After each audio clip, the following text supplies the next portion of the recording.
Thanks for being here for our Adult Ed. This is one of our social ministry Adult Eds. We'll have a couple of good weeks of kind of some great topics. It's a little precursor to next week before we introduce Bill. Connor Williams will be here next week during the Adult Ed time talking a little bit about restorative justice. And he may have some guests with him too. And then Connor's back in February, on February 8th, with folks from Milwaukee Working, which is a great segue into the issue of providing jobs in the central city. I've gotten to know Bill Krugler, who's a member at Fox Point Lutheran over the past few months. We're both on the Bread of Healing Empowerment Ministries board because we're both from congregations who are partners with Cross Lutheran at 17th kind of in Walnut. And so I met Bill a couple of months ago at our first meeting, and he's been sharing a lot of updates about his work with the Milwaukee Community Business Collaborative, MCBC, YMCA, ALC. But I'm really not only moved by what Bill has done already and what his work is doing in our city, but I think he's both provocative and also inspiring to how we might use our gifts and resources and addressing a real justice issue, and that is employment issues in the center of our city, especially for African American men. And if you have been following the news at all recently, again, continued kind of reminders of that in all sorts of ways in the news in the past few months. And so, without further ado, welcome, Bill, and thanks for your presence with us today. Well, thanks for coming, and I'm kind of disappointed that Connor isn't here. I had hoped to see him. I know Connor and have been involved with him in a number of things in what I'm doing. He's a great guy and is right on the topic, which is really kind of the intersection of taking a business approach to the problem of poverty in our city. And but thanks for having me here. As Pastor Matt said, I'm from Fox Point Lutheran, and what I did is now this is screwed up, but the whole thing isn't screwed up here.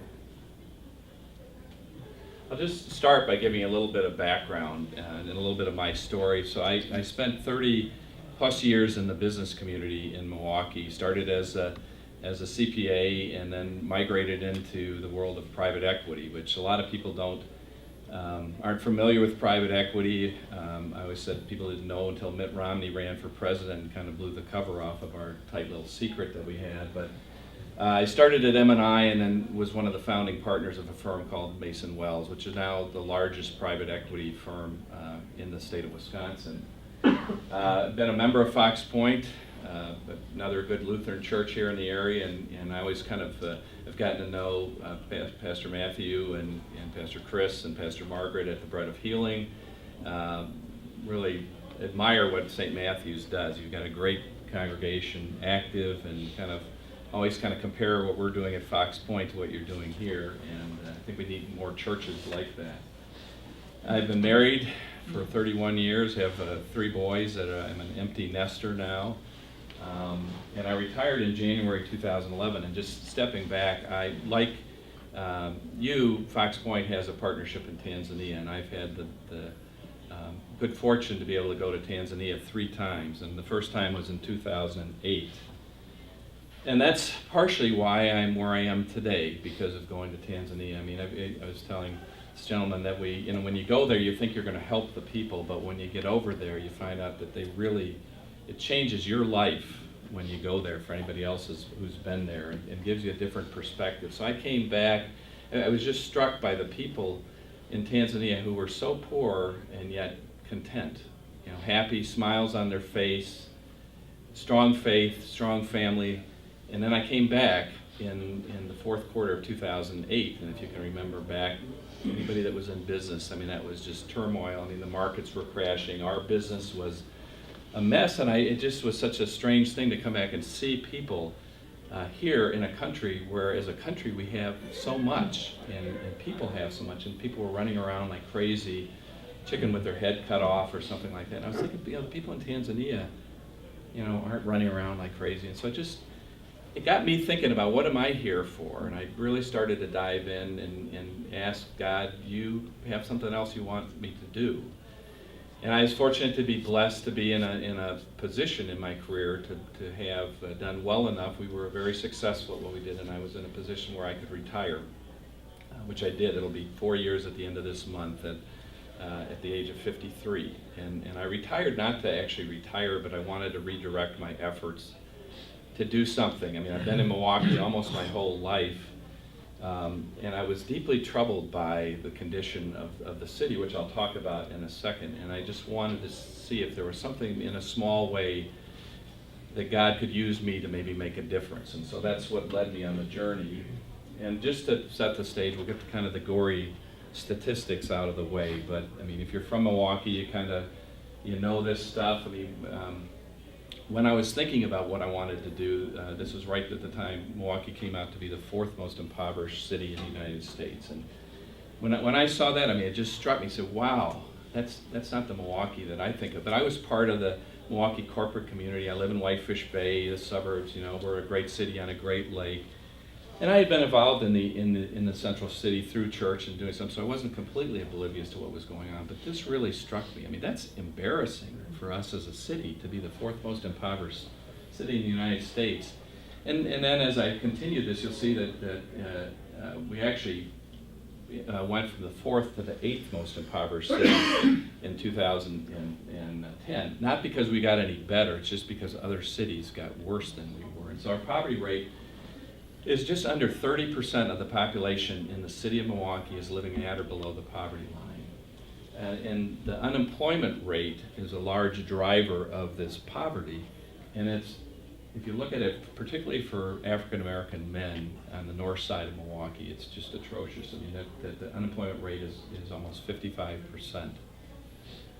And obviously when you have people that can't find a job, can't find work, have idle time, that leads to crime. I mean, leads to the drug problem that we have, and people that are using drugs or doing drugs and don't have income have to kind of find the money somewhere, so it leads to a lot of bad things. And you've probably heard about that in the paper, the incarceration rate of African American men is, again, the highest in the nation that we have here. So a lot of things that, and then finally, I think in some places we're actually the number one in terms of segregation in our city. And so all these things, we still do have a great city, but we've got a lot of things that we've got to work on. So how do we get to, part of I thought back, well, how do we get to this spot where we are in Milwaukee? And I mean, it started, a long time ago when I'm amazed, because I actually, while I spent most of my life in Wisconsin, I actually grew up in Greenville, Mississippi. My dad worked for a Milwaukee company, and they opened a plant down in Greenville when I was 5 years old, and we had no idea where Mississippi was, but I'm amazed that now I'm working in the central city of the people that I meet, that families came from Mississippi. So there was this big movement, probably in the 40s and 50s, that people leaving the agriculture of the South and moving north to kind of get jobs in the north. And then, we had once a very vibrant inner city in Milwaukee, middle class, jobs there, strong families, and then we as a community disproportionately felt the movement of jobs when they left to go offshore. I mean, we had a heavy predominance of manufacturing, and you can see here that in the 30 years from 1979 to 2009, the number of manufacturing jobs in the city of Milwaukee was cut almost by 50%. And those were the good paying jobs, back when you didn't need a real strong education, but if you were strong and you worked hard, you could make a decent living. And so those all went away in of course, a pretty rapid pace. And then on top of that, we had desegregation, and actually something that's happened, before I actually was back in town here, but the building of the freeways, which you don't think about. I mean, the building of the freeways actually led to the suburbanization, because now people could get to the outskirts faster and stuff like that. But interesting what it did, if you notice how our freeways are something we box the central city, the inner city in. So what it's led to is the segregation that we have, because you can just drive around the central city and never have to, if you don't want to, you don't have to go through it. And that's what I think a lot of people do, and they kind of feel like, whatever happens in the central city, if the problems stay there, it's not my problem. And that's something I think we all have to change. And then finally, you obviously had, when we had all these jobs that left, people were out of work and struggled, and then we had the start of welfare. And I'm not, I will tell you one now, politically, I'm not one way or the other. I'm frankly a guy who's fed up with all of our politicians, and I don't place a lot of hope in our politicians solving the problems. But what we did is we had a lot of people in need, and so the government stepped in, initially I think to provide temporary help to people, but what has happened to that, it's just grown, and it's become people have become dependent on it, and it's resulted in generational poverty that we have now. The people, that's all they know. I mean, they grow up and that's all they know is that I'm dependent on the government. If anybody has any questions, just please, I don't want to kind of drone on here, but if you have questions, please jump in at any time. So that's the story. It's kind of how we got there. So what do we do about it?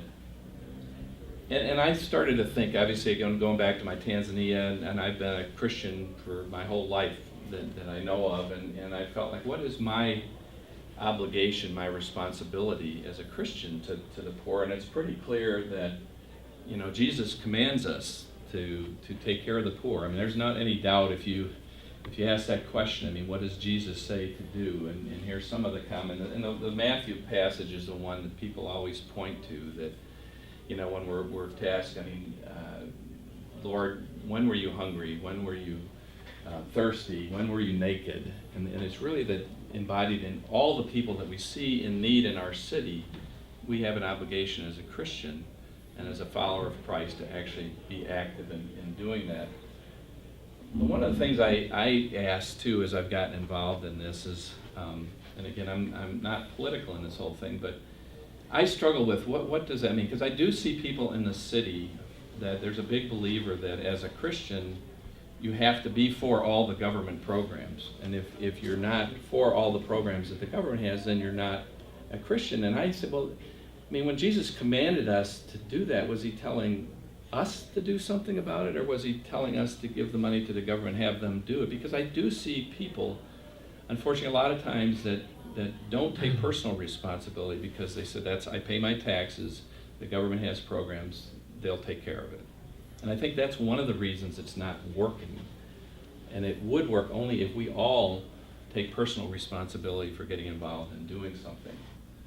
And then the last question I have is, obviously I spent 30 plus years in the business community. And private equity is about as capitalistic as you can get. I mean, we would buy companies, work to build those companies and grow those companies and ultimately sell it. So it was the epitome of capitalism. And so I've been a Christian my whole life. I spent 31 years doing that, and I believe in capitalism. But as I got into this new work, I'm amazed at, in the city, in the meetings I go to, there's no business people there. It's churches, it's nonprofit organizations, and it's the government. And a lot of people view business with a negative attitude, that they said, I'm a nonprofit, and I wear that as a badge of honor that I'm a nonprofit. I'm not a greedy profit-seeking person. So I started to ask a question about, how does capitalism fit in? And this is just for way of background, obviously. I mean, the fundamentals of capitalism is its private ownership of property and means of production. And it is creating goods and services for a profit. And the tenets of it are you have a rule of law, you have individual property rights, and you have competition. And that's really, but how do people feel about that as a Christian? And I'll tell the story. I was at a program on poverty that was hosted at Marquette. And again, it was one of those things, there's probably 60 people there. And I looked around the room, and I was the only business person. Anybody had any business background there? And that was when I started to think, well, this is something wrong with this picture. But I was in a small group with one of the campus ministers from Marquette, and he was talking about Walmart and kind of going off on Walmart's evil, bad. And like I said, I don't know Walmart. I'm not here to carry their water or do anything like that. But I don't think they're as bad as you make them sound, because I know people don't get paid a lot when they start there, and maybe they don't pay benefits to everybody when they start, but there is an opportunity there. If you work hard and you do well, you can move up into a position where you earn a living wage and where you do get benefits. So again, I'm not sticking up for Walmart, but I just don't think they're as bad as everybody makes them out to be.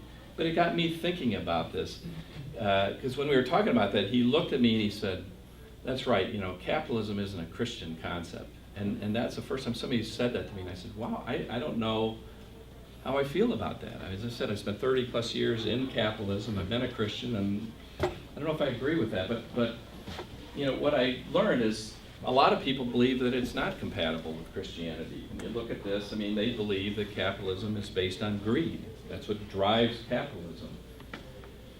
You know, capitalism is freewheeling, deregulated, union busting, and minimizing taxes, especially for wealthy people. That's what people think when they hear the word capitalism. You know, capitalism is wrong because it distorts people's human desire. And then finally, I mean, then you get the Bible verses that, you know, that people would bring out to me that says, obviously, Jesus saying, you know, it's hard for someone rich to enter the kingdom of heaven. And no one can serve two masters. Either you hate the one and love the other, or you will be devoted to the one and despise the other. You cannot serve both God and money. So those are what people were laying out to me and saying, see, Christian, you can't be a capitalist and be a follower of Christ. Well, other people look at it differently and believe that it is compatible. And that the essence of capitalism is not greed, but the creation of wealth, rather than the allocation of a fixed pie. A lot of people think we live in a world where there's a fixed amount, and if I get something, it's got to come from somebody else. And capitalism believes in creating wealth and growing the pie. So it's not like you're taking from one to give to another, you're just making everybody more available to that wealth. And there are people that believe that only the creation of wealth will result in the reduction of poverty over the long run. And I happen to believe that too. Here's a statement: the wealth is created when our creative freedom is allowed to prosper in a free market undergirded by the rule of law and suffused with a rich moral culture. And this is where I finally came down to, as I was kind of struggling with this issue, is I do believe in capitalism. I do believe that capitalism can be the answer, but unfettered capitalism, which is what a lot of people point to, does lead to greed, and it leads to bad things. But if you're operating in a capitalist system with a moral umbrella of Christianity guiding you, I think it's the solution. And this is really telling us that the problem isn't capitalism, but rather the problem is the selfish, inconsiderate greed that is practiced by many capitalists. So the system isn't the problem, it's the individuals within the system. And we're all sinners. We know that. We're all sinners. And the problem with capitalism works because of freedom. And you have freedom to choose, and unfortunately some people, when they have that freedom, they choose to use it in a way that is not consistent with Christian principles, and that's what leads to greed. So I'm not here to tell you capitalism is perfect. But I think run in the right way, I think it can be very effective.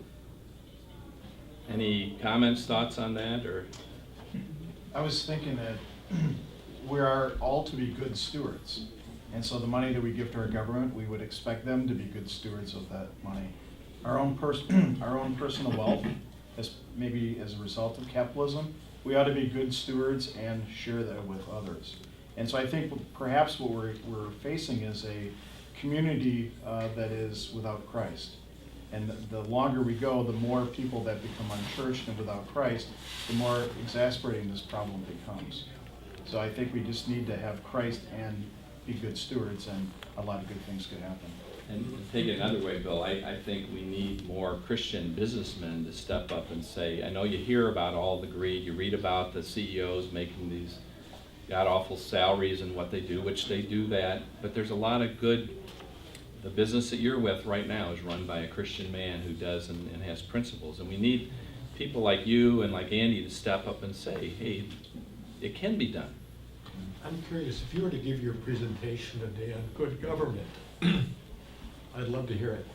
To give my presentation what? On good government.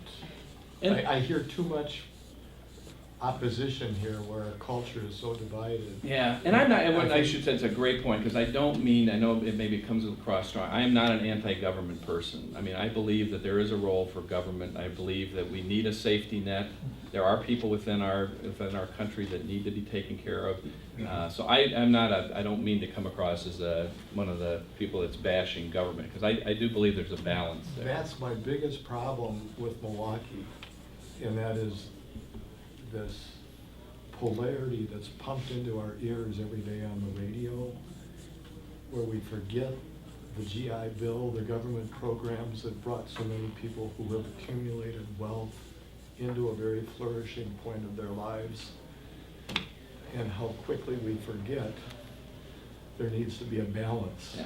And I agree with that. I agree with that wholeheartedly. So. It's interesting to be a little bit, the compatibility, I mean, that Adam Smith is a moral philosopher before he's an economist, and so from the very beginnings of kind of the economic structure of capitalism as we know it, as we learn it in economics classrooms, is that the invisible hand is literally God for Adam Smith. And so a lot of the foundations of our economic systems are rooted in a sort of moral philosophy too, which seems to go in hand with the second screen. That I've learned, to put it, as I said, I came out of the private equity business. One of the things that frustrates me is if you look at big business today, you listen to the chief executive officers of these big businesses talk, and what they say is, my only job in life is to maximize profits for my shareholders.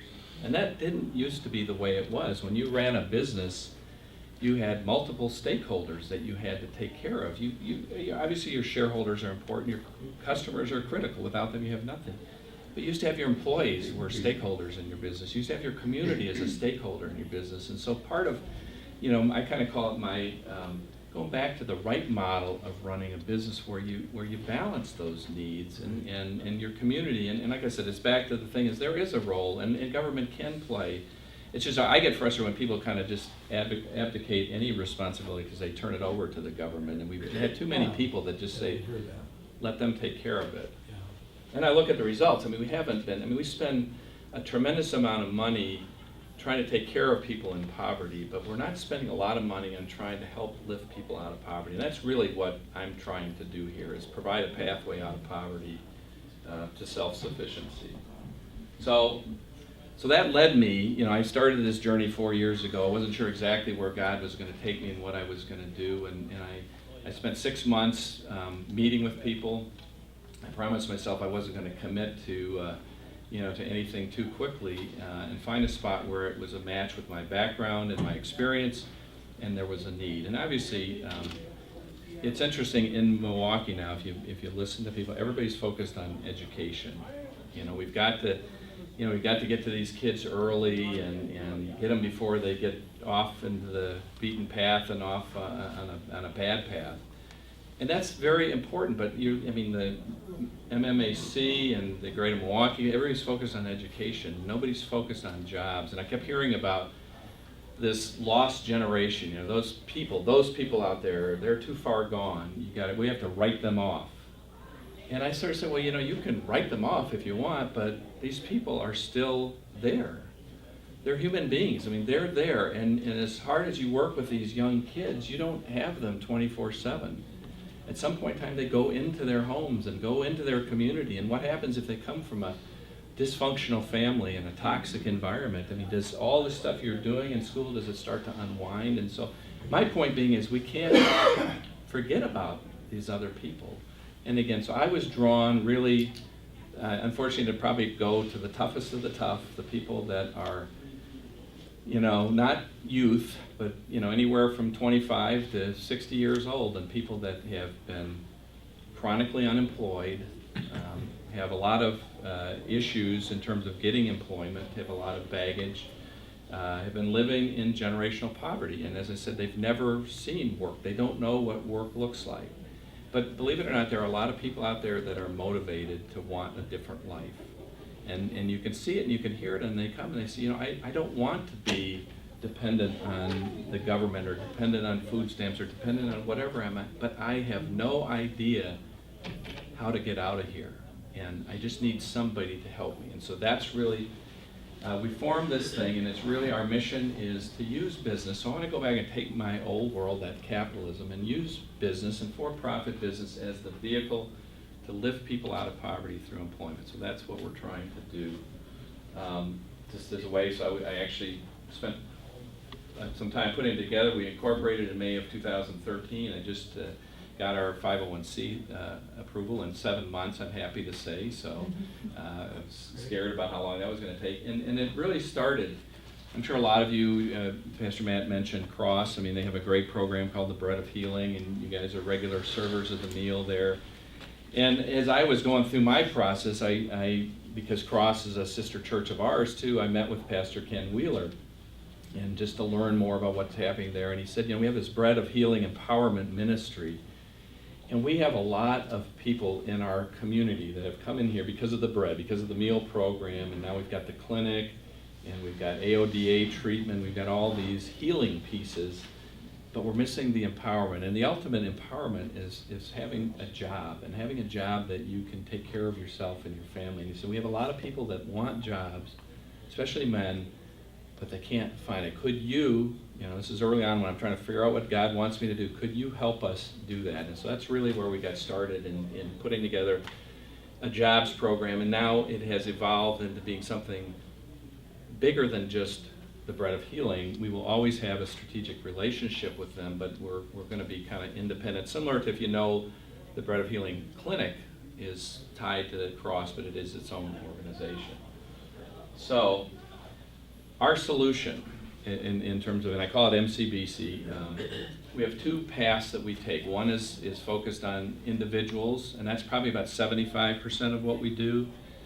And the other piece is focused on small businesses, and that's about 25% of it. And in the employee development thing is about lifting, again, motivated people. So it starts with, you have to be motivated to change your circumstances. And we have a process that we really test that. And it's not that we're not looking to kick anybody out, but you have to kind of want to do this. It's the hand up, not a handout type of a thing. So you got to be wanting to come on the journey. And I'll explain both of these programs in a little bit more detail. So this is our individual approach, and I had the great fortune of having two programs that I found outside of the city of Milwaukee. A program called Cincinnati Works in Cincinnati, and a program called the CARA program in Chicago, that have both been around for 20 years, started by business people, but had the same mission that I was looking to do. I mean, they really got it. So I had two models, and I will tell you, we don't have anything like that in Milwaukee. We have a lot of workforce development agencies. Unfortunately, a traditional workforce development agency, the model is get somebody a job. And so they're typically, funded by the government, and that agency takes someone, and what they'll do is we'll help you fill out a job application. We'll teach you how to fill out a job application, and we're going to do some mock interviews, and then we're going to throw you out to a job. And as soon as you get a job, they get paid because that's what they were told. That's their metric of what they're doing. They got paid, and then they go on to the next one. And they're not doing anything, intentionally like that, but that's just the model. They go on and leave that person on their own. And so what happens is they've got a job before they were ready to succeed at a job, and they weren't supported after they had the job. And so what happens? They either quit or get fired. And they come back to that agency and said, I lost my job, can you help me get another one? And I say, sure, we'll start the process, and then I get you another job and I get paid again. And again, I don't think they're doing it to take advantage of it. That's just the way the system is. And so what I loved about these models is they're different.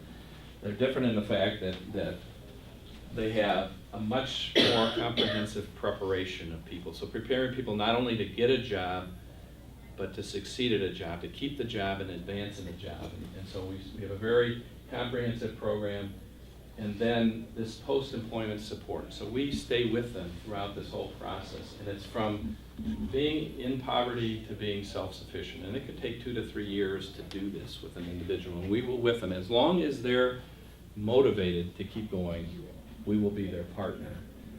And one of the things that is, again, different about what we do in this preparation phase is the bottom piece, which I don't think is done. And I learned this from Pastor Wheeler, just going to the Bible studies at the Bread of Healing and listening to him talk about people in poverty have been robbed of their human dignity and their human spirit.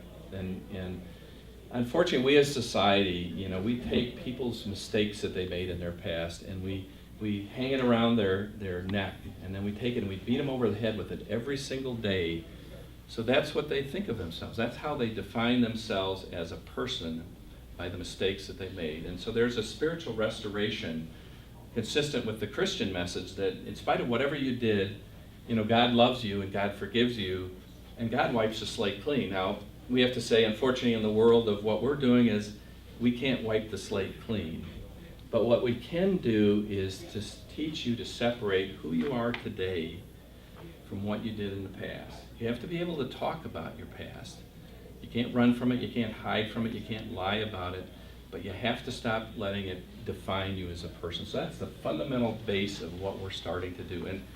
And trust me, you know, we do this in a workshop over 2 weeks, and you don't take 25 years of bad experience and make it go away overnight. This has to be reinforced throughout the whole process that we have. But I absolutely believe that's not being done today in other organizations, and it is a critical component to the success.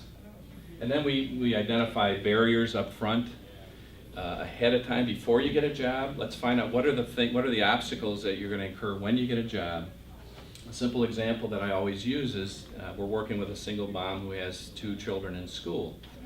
So we're going to help her get a job. And before we do that, we say, well, what happens once you have a job when one of your kids is sick and has to stay home from school?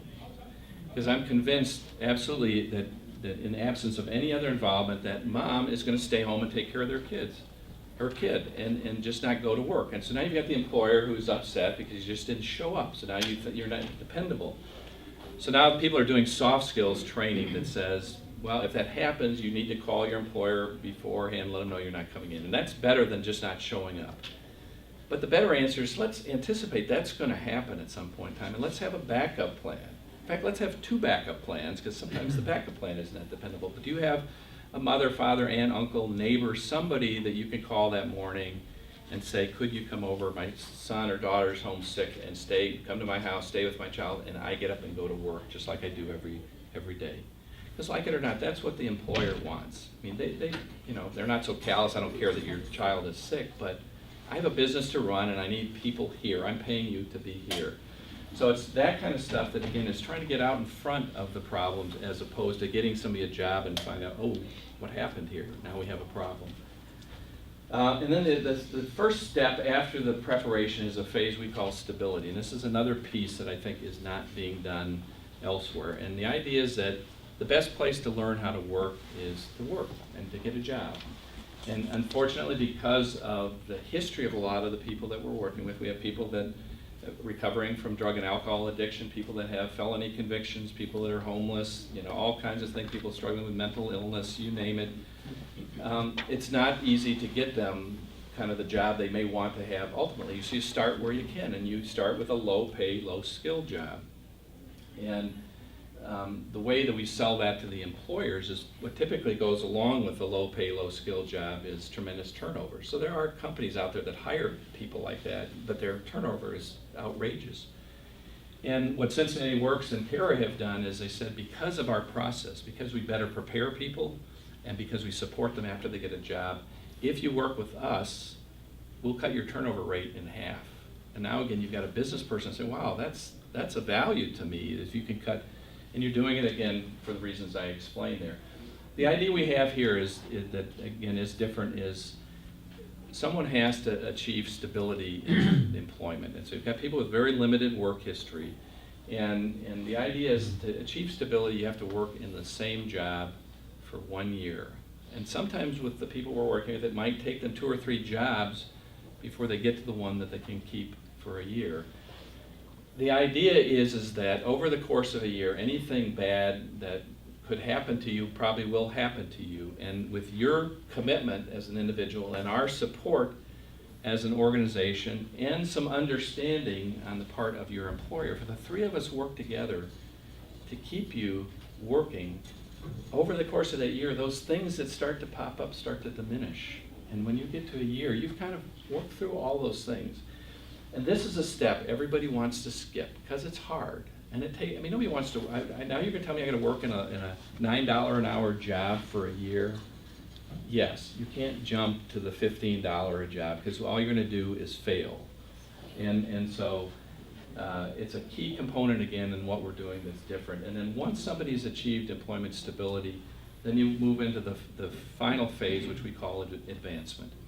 You're stable in employment, we got that out of the way. Now let's work on what additional skills, training, barrier removal can we do with you to allow you now to connect to a job that's going to pay you enough money to lift you out of poverty. And we define that as making at least 200% of whatever the poverty guideline level is for you as an individual. And that can be as simple as, you know, helping somebody get a driver's license and have access to an automobile. I mean, there's an organization called Ways to Work, which is, I don't know if anybody's heard of that, but it's a nonprofit organization that whose mission is to connect working people with quality, affordable automobiles. It's the opposite of the J.D. Byrider model, where, you know, I mean, they have the cars checked out, they're quality, they're at a good price, and they'll get you financing. Because once, you know, one part of the problem you have with people in the city that have no access to transportation is, you know, jobs off the bus line pay a lot more than jobs that are on the bus line. And so if you can give someone access to transportation, a great example of that is one of the companies we're working with is a road paving company that I happen to know the owner of the business, and they're in drastic need of people, and they pay their starting people $17 an hour with benefits. And so they're out on a road crew or something like that. They don't even do any background checks. You know, we don't care. I mean, all they care about, they'll do a drug test, but the background check they won't do. Will you show up for work? I mean, what they do is we have a crew over here, and you need to be able to be there on time, because I've got a crew of 5 people, and we're like a football team. If somebody doesn't show up, it screws us all up. So all they want is somebody that's dependable and has the transportation. So if we can fix that part of it, now we've gone from somebody making $9 an hour to a starting pay of $17 an hour with benefits. And they'll take the training from there. That's a company called Payne and Dolan. I don't know if anybody knows them, but a great company, and Ned Bechtel, who owned it, and now Kurt is a member of our church. But another company that gets it, I call it, you know, kind of a for-profit business with a heart. I mean, they want to make money, but they're living their Christian values and how they do it. Any questions on this? What is the poverty income level? Well, I think, yeah, I should probably know that off the top of my head, but I think it depends. I mean, if you're an individual versus a family, I mean, I think for a family it might be about $24,000 a year. We are, our entry-level people, we're trying to get them placed at $10 an hour, which is certainly not there. I think you got to be up probably 15, 16 bucks an hour. And one of the other things, and this would be a great thing, is if we could, it wasn't intentional, but the way that we're set up with our benefits from the government are counterproductive, because we have people that, you know, want to work and they start working, and if you get to a certain level, you lose your benefits, and so you have people that are going backwards, and we should change the system. I love if we had the government supporting, but paying people to work and supporting the people that, again, you need to have a safety net for some people that just aren't capable of working, so I'm not advocating. But if you actually took the benefits and you applied it to people to that pathway of lifting them out of poverty. You know, if you could take that concept, which is very biblical, you know, and that is the vineyard out there, they need people to pick grapes, they need a union shop where they can go and find workers, and not juxtapose that against government, you know what I'm saying? It's Yeah. the same system. Yeah. You've got the people you can provide, you put them through apprenticeship, emotional stability or whatever. That's all I'm saying. I think it's a good concept. Yeah. And a lot of people, And I don't mean, like to fight the two. yeah, You know? I'm all a believer in if we all work together, I think we can get a lot more done. You're a union steward, buddy. Yeah. Yeah. Whatever it takes. It's called a steward, you Yeah. know? But there are a lot of jobs, and I mean, construction is a great area that and again, but they don't want to take people that are still struggling with, can I show up at work? You know, what they want to do is if they can go through this first phase of ours, and then we connect them. And there's a organization called WRTP that is connected to all the trades and the unions or something like that. So we've already developed a relationship with them to kind of have people that want to be a carpenter, want to be a plumber, electrician, or something like that. But you have to become stable first. Bill, I had a question. That great chart that you had up there, how do you get people in the door in the first place to perform the assessment load? That's a great question, and it was easy to begin with because we started at Cross, and so it was actually the Bread of Healing Empowerment community that's there. And you know, we ran through that pretty quickly, and so it's developing a network of anybody that's kind of interfacing with chronically unemployed people. I mean, the Repairers of the Breach, I know you have a relationship there, the Milwaukee Rescue Mission. Do you Serenity Inn at all?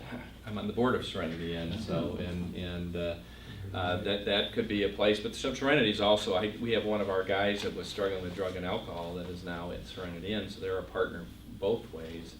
But to go to those people, and we've got, right now I've been doing this for the 2 years we've been, it's myself and one other gentleman, so we've been trying to do, Cincinnati Works has a budget of $2.5 million a year and has 35 full-time people, and so we're trying to implement their model on a shoestring. And so, so we have to reach out, and I'm confident, again, one of the things that if we can have success, the best advertisement for us is someone who is in that community that can go play back and to say, hey, I was where you were 2 years ago and look at where I am now. It's part of the, we do a great job of taking hope away from people, and we need to provide hope, and that's what we're try to be very guarded about. We have a philosophy of saying do no harm, so don't put anybody into a position where you know they're going to fail. I mean, people will struggle and stumble anyway, but if, for example, if we're trying to do drug tests up front, not because we're trying to exclude anybody, but if someone's struggling with drug and alcohol addiction,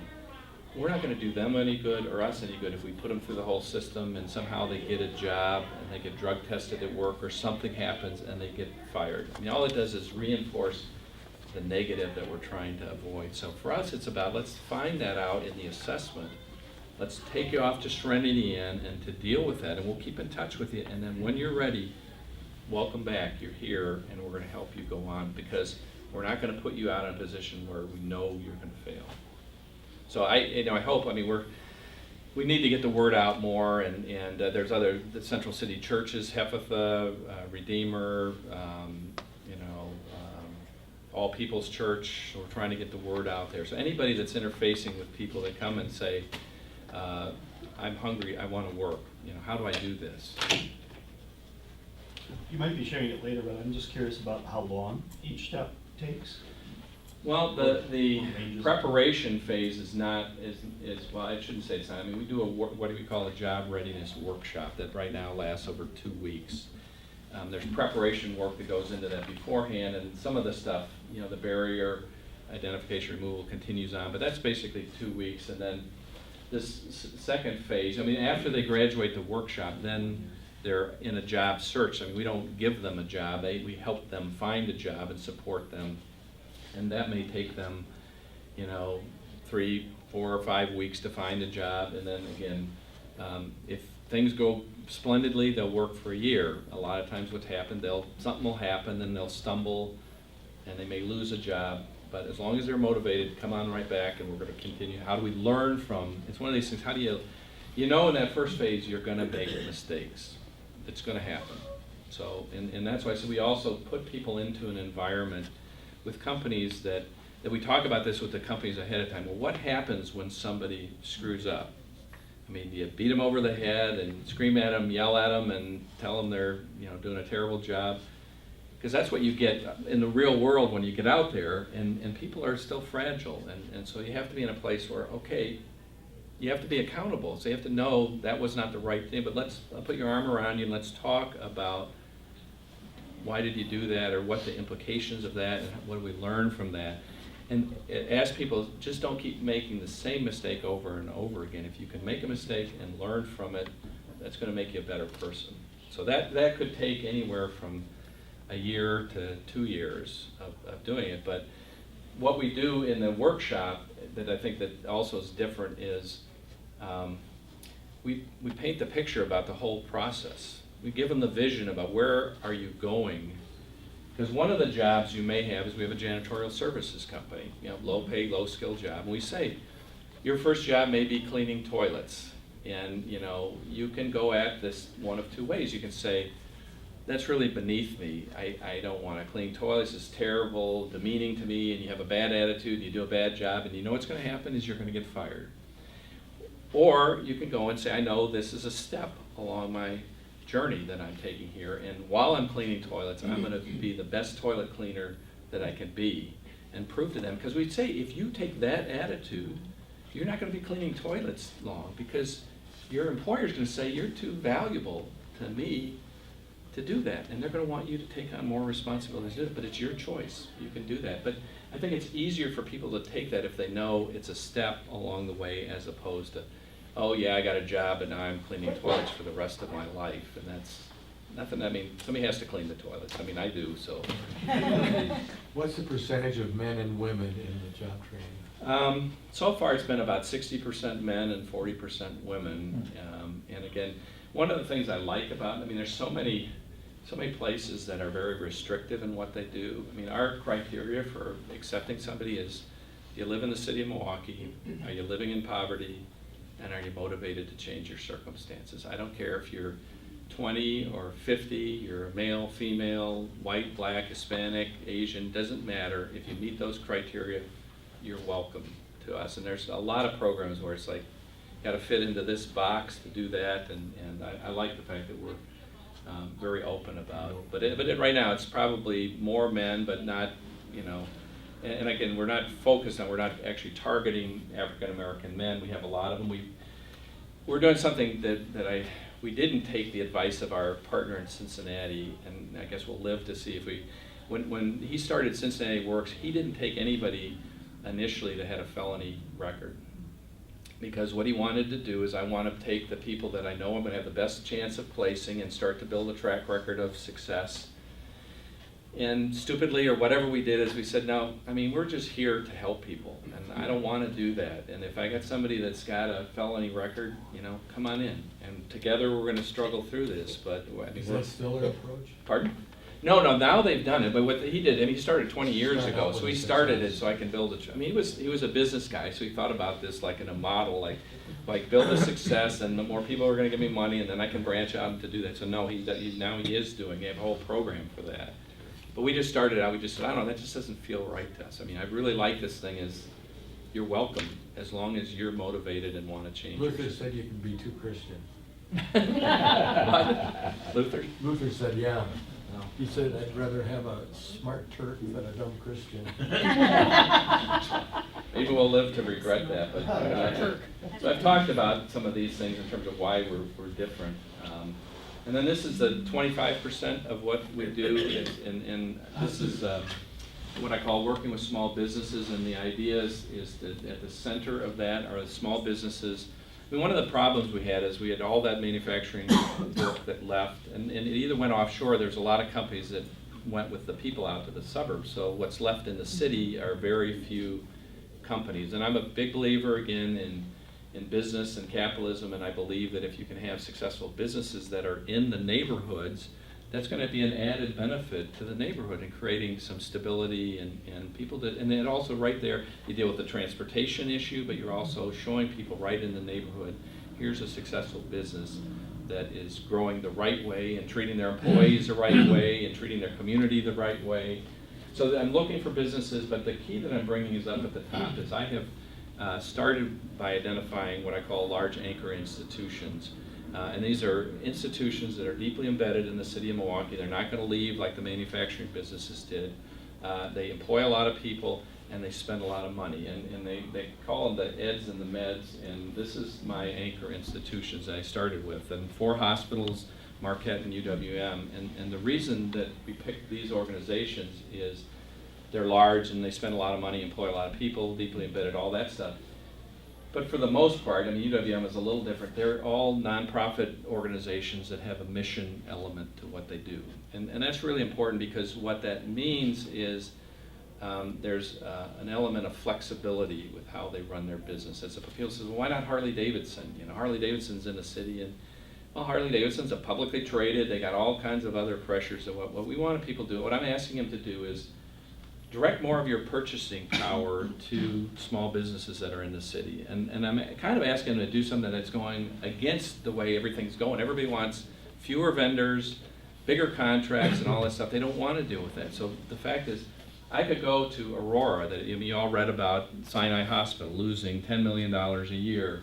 With Wheaton Franciscan, St. Joe's Hospital losing. Why are they losing money? Because they're servicing uninsured people through their emergency room and stuff like that. So part of the whole model of this is, if through your purchasing you can help create jobs and take some of those unemployed, uninsured people and put them into work in a place that has insurance, you're turning them into paying customers for you. So not only is it good for the city, not only is it good for the people, but it's good for you as an organization. And these organizations get that. Same thing with Marquette. You know, Marquette, you're trying to attract people from all over the country. People look and say, oh man, a lot of crime in Milwaukee and poverty. I don't know if I want to be there. Well, if you can have an impact on making a difference in that, it's going to be good for your business too. So the idea here is just to leverage those institutions as customers, bring business to this small business. I mentioned our janitorial services. That's an example of a company that we're working with. Wheaton Franciscan just awarded one of our companies the contract to do the janitorial services at their corporate headquarters. I mean, it's not a big deal. It's a 200,000 square foot building, 3 stories, employing 5 people to do this, you know, at night, 5 nights a week. You know, but they actually took a step to help us do it. Now we've got 5 people from our program, and this is the part where I said I wish I could tell you this all is glorious and it works out. I mean, we're struggling. I'm living the struggles of not only a small business that doesn't have a lot of capacity to manage people, but having 5 people. And you know, I didn't think cleaning offices was that hard of a thing, but I see the emails like my garbage isn't emptied and all this stuff. And one of the executives from the 3rd floor sent an email to our purchasing contacts that my garbage hasn't been emptied for 2 days, but my candy dish has been. So this is what we're working with. But fortunately, Wheaton is a great organization, and they understand what we're trying to do, and they understand there's hiccups along the way. So here's some examples. So this is a landscaping company that we have, and this is actually Wheaton's corporate headquarters. As I said, they've had the contract for 2 years now to do that, and they've got 3 or 4 people working there. These are guys from our program. Blue Skies also got a couple of jobs with Aurora. We've had some success there. And then Trotter Industries is our janitorial services company, and we started before we got the janitorial services business, we started doing some carpet cleaning, and that's a great way to do it. And this will come in, because one of the other side things I've done besides those anchors, I looked and I said, we've got 135 churches in the Milwaukee Synod of the ELCA that all have carpet. You know, the carpet needs to be clean, and would you, and the bishop actually sent out a letter with stuff, came here, haven't heard anything from St. Matthew's yet, but I'll be back. But so if we could get that, and to get work like that, it's just giving people an opportunity to lift themselves out of poverty. So how can you help? You know, like all the organizations you work with need volunteers. We're going to hire people. I'm raising money to hire staff, but I can always use people to help. I mean, you could be, if you're a business person, you know, we need mentors for the small businesses to go and be that guidance for them. Or if you'd rather work with the individuals, you know, it's people go through the workshop and now they're searching for a job, and we come and help them do online searches, help them fill out applications or something, just simple little things. But part of it is to be that additional reinforcing person to say, hey, you can do this. I believe in you, and you can make this. If you own or manage a business, you can actually hire. We've got landscaping and janitorial services right now, but you could hire one of our companies to do your work. And that, you know, part of the way this all worked, I come back to the Christianity and capitalism, is that I started to go through the metropolitan Milwaukee Metropolitan Association of Commerce, the MMAC, and they represent all the companies, and I'm kind of like getting nowhere. And I said, what I really need to do is, I think of my own church in Fox Point. We have a lot of successful business people that are members of our church. And so they go after church, I mean, they're going back to their businesses. Why not go through the churches to the business people? Because the people that I want are business people with a heart that said, I am a capitalist, I want to make money, but I care about my employees, and if I can do something with my business to make a difference in Milwaukee, I want to do that. So why not go through the churches? So my dream is to have someone that owns a business that comes to St. Matthew's hire our landscaping crew, and they're out there working all summer to make their place look beautiful, and then they say, you know, I need to hire someone in my shop or whatever. And I've gotten to know Kenneth, and he looks like a great guy, and do you have anybody on this crew that would they don't want to do landscaping, but would they come to work for me? And that's how we make it work. And you can also hire. I mean, I'm actually looking for connections with employers to say when, you know, maybe you've got a business that I need that stable employee, but when they're ready, I'm looking for people. Just help us share the story. I mean, if you run into people, you said, hey, I heard this guy at our church, and you might be interested in meeting with them, you know, just keep me connected and keep telling the story. You know, there's something different going on here in Milwaukee. And the last thing is, you know, I am a 501c3 approved now, and I, again, not being a government basher, but I don't want to take any money from the government, because unfortunately, I mean, I think with the government money, oftentimes comes a lot of strings attached, because that's just the way it is, and sometimes it's, you know, because of the political landscape, money might be here today and gone tomorrow, so I think we're better to stick with foundations and corporations and individuals that really believe in what you're doing and will be there. So I'm always willing to take donations now that I can give you a tax deduction for doing that. So that's my contact information, and I'm right on time here. I never thought I could talk for this long. Are you doing anything with the Siebert Foundation? I am. Siebert is a very good supporter of ours, and the first grant that we got was, the only grant we've gotten so far was through the Siebert Lutheran Foundation through Cross. They gave us that money that supported hiring my partner, Michael Adams. But we had to go through Cross because I wasn't a 501c3, so they were what's called a fiscal sponsor. I'm just in the process of going back to apply for our own grant. I've gotten $50,000 from the Zilber Family Foundation thus far. I've got an application into the Bradley Foundation, one into the Greater Milwaukee Foundation. So spending my time kind of doing that stuff. But One other question, was Kenneth, that name sounds familiar from Serenity Inn. Was he a Serenity Inn? Yeah, he was a Serenity I remember Inn. Kenneth. Yeah, Kenneth is, and so I got other stories I could tell sometime if you want, but thank you for your time, and I hope that was what you were interested in hearing, and I appreciate you giving me the time to tell my story. Thanks for doing it. Yeah. I'll be around if you want to.